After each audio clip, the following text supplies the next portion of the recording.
With advanced aerodynamics, lightweight carbon fibre design and a bundle of electronic driver aids, there's no doubt that Mclaren has brought its Formula One expertise to the road with its 12C supercar. On paper, the aim is to demonstrate a clear advantage over its arch-rival Ferrari's 458 Italia. But in practice, let's find out. Mclaren. It's a name synonymous with speed, with competition and with success. But translating that racing heritage into road car manufacture is the company's biggest challenge yet, with success depending on one contender. This one, the 12C. It isn't the brand's first road car. That was the legendary 240-mile-an-hour F1 model of 1992. But it is the first that the company has completely designed and built itself. Launched as a coupe in 2010, then updated in 2012, just before an open-top Spider version powered into the showrooms. Both are targeted precisely at Ferrari's 458 Italia, bringing race technology to the road more directly and more usably than any automaker has ever managed to do before. Other manufacturers reckon their cars are inspired by racing technology, but here it's simply carried over. Small wonder then that this 12C aims to do nothing less than redefine what a supercar should be. So, what's it like? Well, press the brake, prod the starter button, and the twin-turbo V8 roars into life behind you with a deep and potent growl.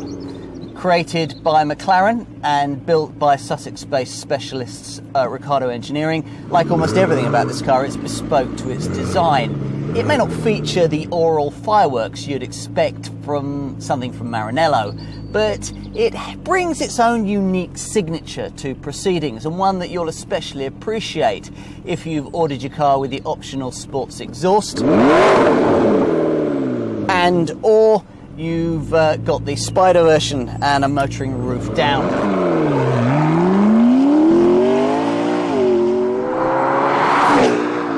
The noise of this car, in actual fact, was early on identified as one of the most important things about it, hence the development of a programmable intake sound generator to emphasize things.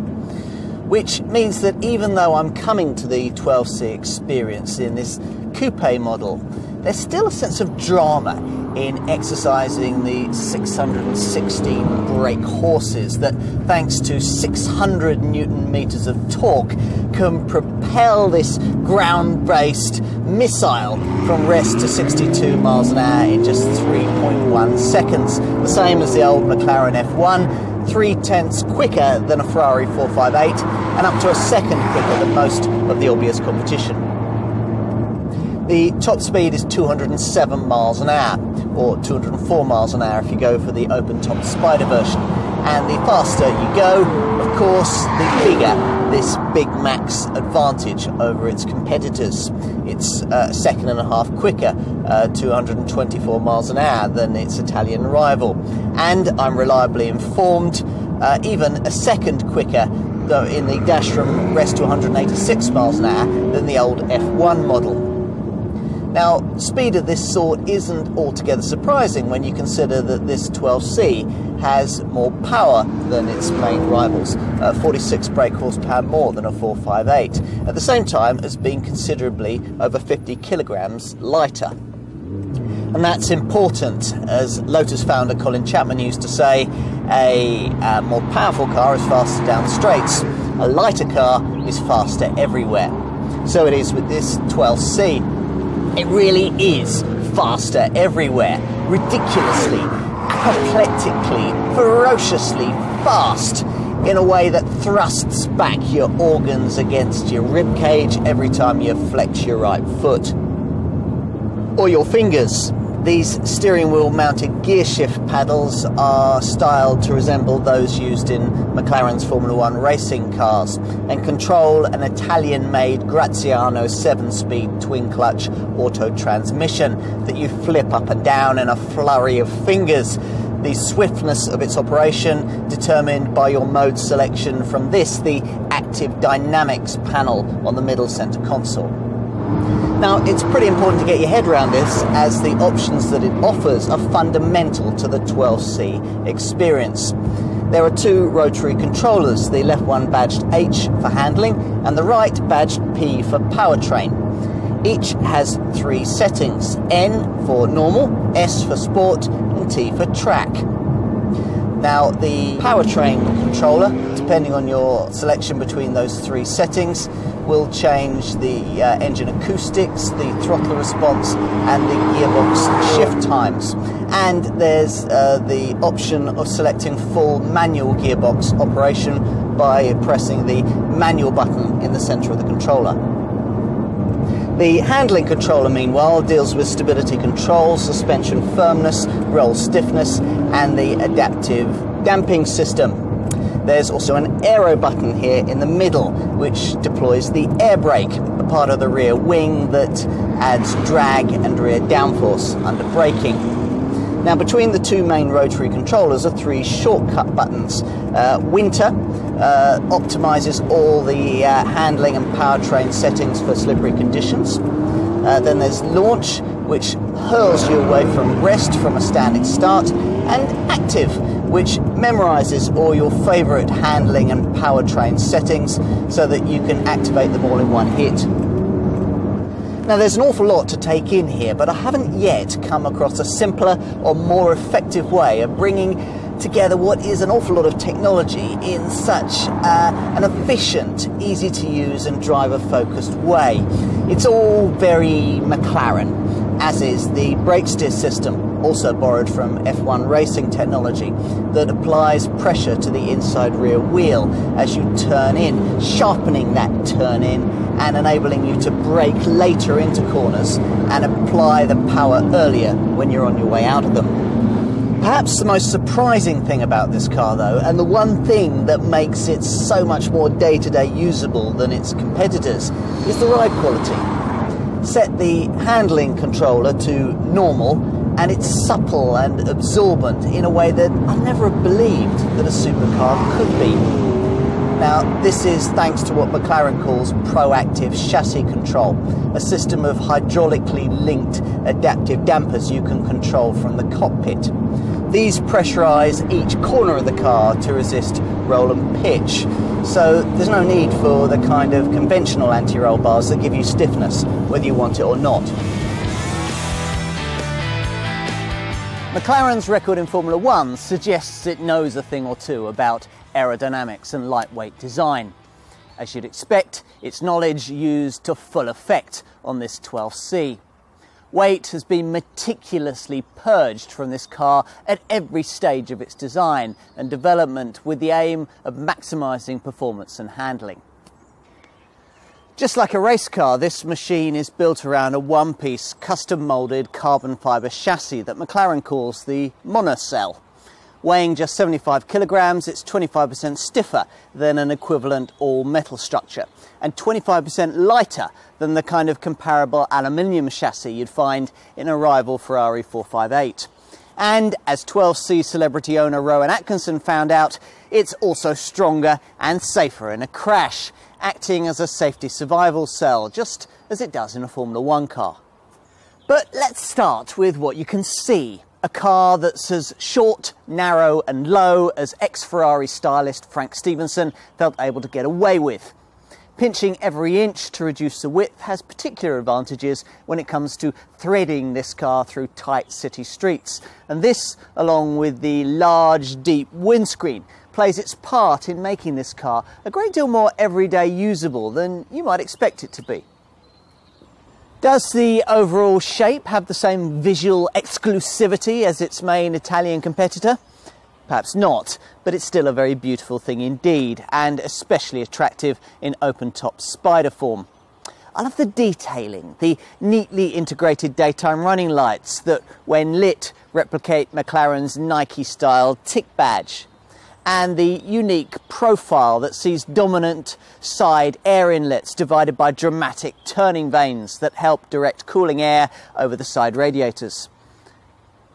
At the rear, where the twin-turbo V8 engine is visible through a thin glass cover, the exhaust tailpipes exit high in the centre of the car, flanked by LED tail-light clusters hidden by horizontal black bars. All of these are delicious details, but the feature you'll get most familiar with is this one, the dihedral scissor door arrangement. You fish beneath the panel here for the opening button, then move the door forwards and upwards to open. Now, Mclaren says that the arrangement makes getting in and out of the car easier, but I'd also point out that when open, these doors increase the car's width by a couple of feet on each side. In other words, you might want to choose a bay at the empty far end of the car park just to make sure you've got enough room.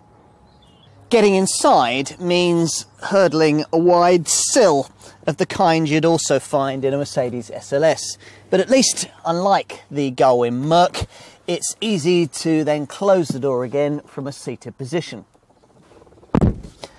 Once inside, you're faced with a very workmanlike space, entirely based around a driving position that's been brought more towards the centre of the car, necessitating a sat-nav and audio system 7-inch telematic touchscreen that rather unusually has been turned on its side into what Mclaren says is a portrait mode that's easier to read.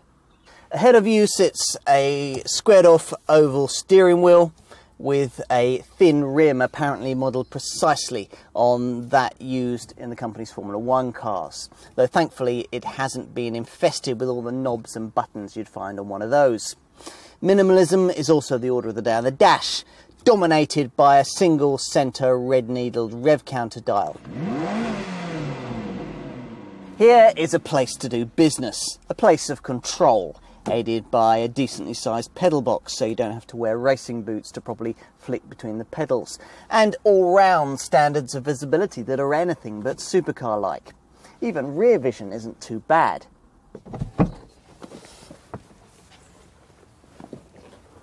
In the open-top Spider model, of course, it's particularly nice if you're able to open the two-piece metal folding roof that opens or closes in 17 seconds at speeds of up to 19 miles an hour, and is stored in a small space beneath the tonneau cover, which when the roof is up doubles as extra storage. Storage you may well need, given that the main boot area under the bonnet here offers just 144 litres.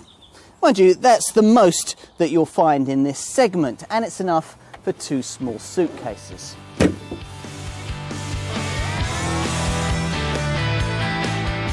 It all started with the Mclaren F1 of 1992, a road-going race machine that won the Le Mans 24 Hours at its first attempt and cost over £500,000.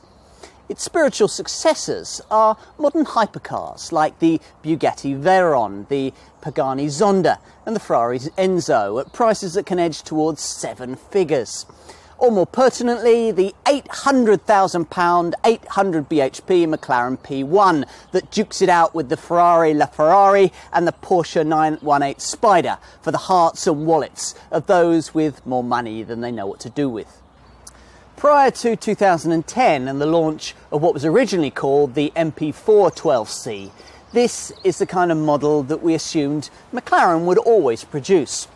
Yes, their engineering might be offered to spice up other people's cars, as we saw with the ill-fated Mercedes SLR, but under its own name, McLaren was generally seen as a maker of machines no ordinary individual would ever be able to afford. This car changed that perspective.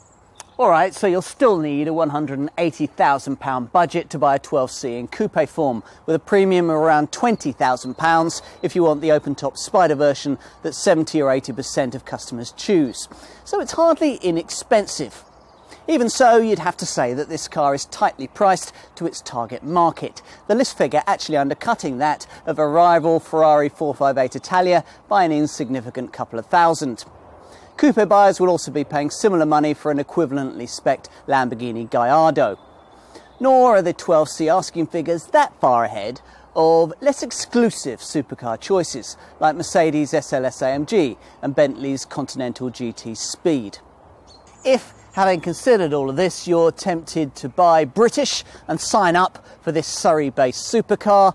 You want to know just how much more money you'll need to commit to the cause before the actual car you're likely to want to buy is trimmed exactly the way you're going to want. Most Mclaren buyers spend £20,000 to £30,000 on extra features, as to be fair do buyers of rival cars, and it only takes a few minutes on the company's online configurator to see how easily you'd arrive at that kind of sum. This particular car has over £50,000 worth of extras fitted, even without the fitment of pricey extra cost carbon ceramic brake discs that 30% of owners want. The big ticket items here are the lovely Alcantara and semi-aniline leather interior, a Meridian sound system stereo upgrade, the lightweight forged alloy wheels and carbon fibre trim throughout the interior and almost everywhere outside, from the wheel arches to the mirror casings, from the engine bay to the diffuser. Before considering any of this though, I'd want to make sure I had enough money in my budget for the wonderful sports exhaust, the sticky Pirelli P0 Corsa tyres, and a range of must-haves that really ought to be standard. Things like a vehicle tracking system, rear parking sensors, a car cover, tyre pressure monitoring, and a pricey vehicle lifter system that raises the car up by 40mm at the front and 25mm at the rear at up to 37 miles an hour for speed humps, ramps and poorer surfaces. To be fair, the basic asking price does include, well, the basics. So part leather seats, cruise control, power folding mirrors, Bluetooth phone connectivity, a Meridian stereo, though only with 4 speakers, and dual zone climate control.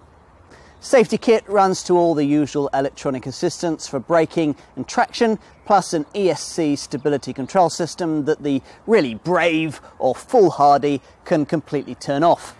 Plus there are twin front, side and curtain airbags. Weight is not only the enemy of performance, but also the enemy of efficiency, which explains why everything about this 12C has been created with weight saving in mind, from the carbon chassis to the lightweight plastic composite body panels, from the elimination of brackets during the design to the shortness of the exhaust tailpipes.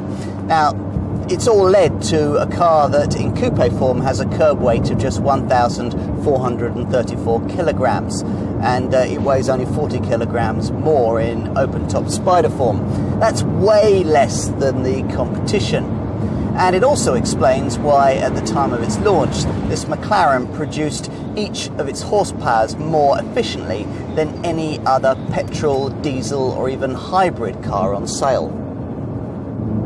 Which will be a useful stat to use upon questioning by green-bearded friends down at the pub, but it can't disguise the fact that this will still be a fearsomely expensive machine to run. Still, the 24.2 miles to the gallon combined cycle fuel figure does mean that you'll get 4 to 5 miles per gallon more than you would in such as a Ferrari 458, a Bentley Continental GT Speed or a Mercedes SLS AMG, and around 8 miles to the gallon more than you would from a comparable Lamborghini Gallardo. Does all this matter? After all, on a track day you'll still be revisiting the local service station every 100 miles or so. To some extent, yes. In more relaxed motoring, it'll make a real difference to the frequency of refilling the 72-litre fuel tank. And even supercar owners can't consider themselves completely exempt from green issues. This McLaren's 279 grams per kilometre CO2 return is the same whichever of the two 12C body styles you choose.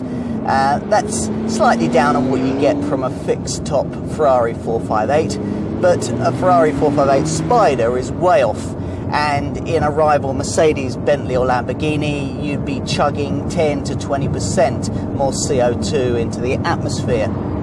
What else? Depreciation should be pretty much up to Ferrari levels, so in other words it's very good. Insurance, of course, is a top of the shop Group 50. As the first McLaren road model to be created entirely in-house, this 12C gives a fascinating glimpse into how the company sees the future of the high-performance sports car. The number 12 relates to its performance level, clearly a starting point for the Woking brand, but one that even in this form is enough to make this one of the fastest machines ever to be offered for use on the public road. Compared to its main rivals, it has better performance and is more fuel efficient. It's lighter and both strong and safe, smaller and more spacious inside, sharper to drive and more comfortably sprung.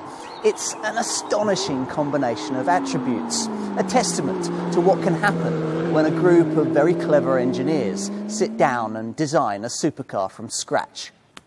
These are the facts. But then facts often don't play a very great part in the purchase of a car of this kind. As so many supercar makers have found over the years, people who can afford a proper Ferrari tend to want to buy one, whatever the attributes of competitors. Which, of course, is why the Maranello maker dominates the supercar market. But for how much longer? In McLaren, after all, it at last has proper competition, from the only other team in Grand Prix racing to make road cars under its own name. Enough of a heritage there, you'd think, to add the emotive draw that machines of this kind really need. All of which only goes to set the scene before you get into a 12C and drive one. Do that, and it really will be hard to buy anything else.